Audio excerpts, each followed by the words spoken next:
देखो, एक मांडव्य नाम के ऋषि थे, आपको घटना बता रहे हैं, श्री महाभारत में भगवान श्री कृष्ण द्वैपायन व्यास देव जी ने लिखी।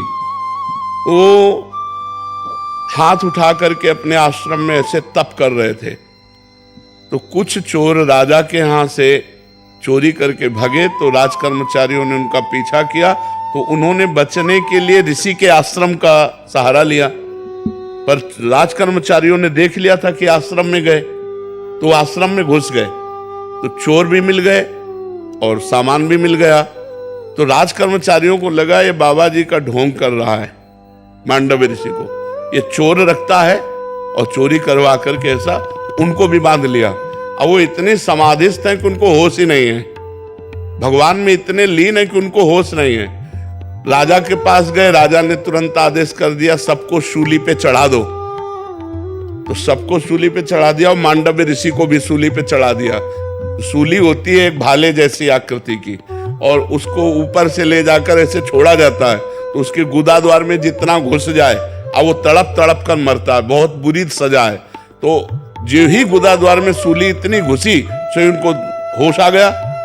जब होश आया तो पद्मासन लगा के बैठ गए सूली पे। वो तो महापुरुष थे, जो अन्य चोर थे वो मर गए थे।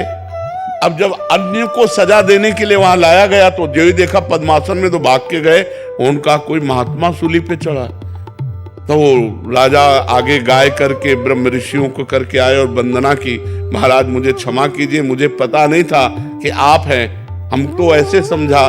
तो उन्होंने कहा मुझे आपसे कोई बात नहीं करनी, सूली से निकालो मुझे, मैं सीधे धर्मराज से बात करूंगा जाके कि मैं तपस्या कर रहा था, मुझे ऐसा दंड क्यों मिला, क्योंकि कोई भी बिना अपने कर्म के दंड नहीं पा सकता, ये पक्का सिद्धांत है।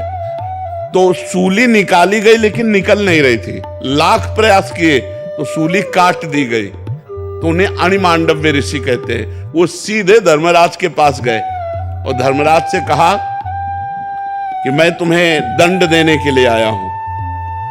इतने महान तपस्वी थे, मैं जब अपने आश्रम में तपस्या कर रहा था, चोर चोरी करके लाए, तो हमने उसमें क्या सहयोग किया, उस कर्म में मेरा क्या दोष था।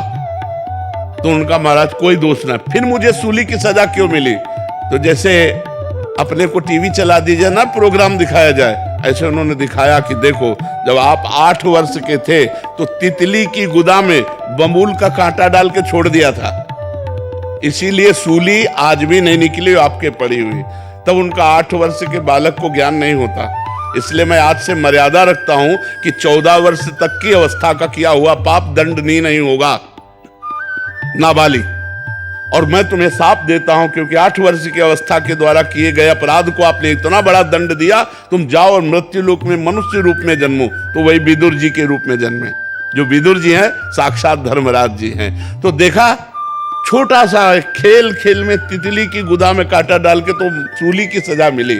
तो हम लोगों से जो अपराध बनते हैं उनका बड़ा भारी दंड मिलता है। हमें देखने में लगता है कि क्या है पर स्त्री गमन, क्या है पर पुरुष गमन, लेकिन इसका 100 कल्प तक दंड मिलता है। पतिवंचक पर पतिरति करई, रो रो नरक कल्प सत्परई।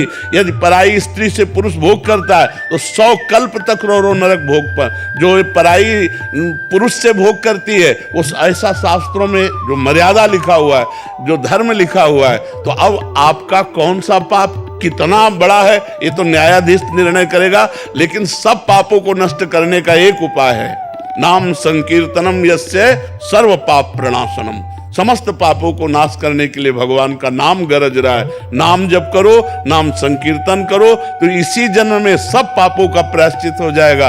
इसीलिए हम सबको कहते हैं नाम जप करो, नाम जप करो, इसी से मंगल होगा।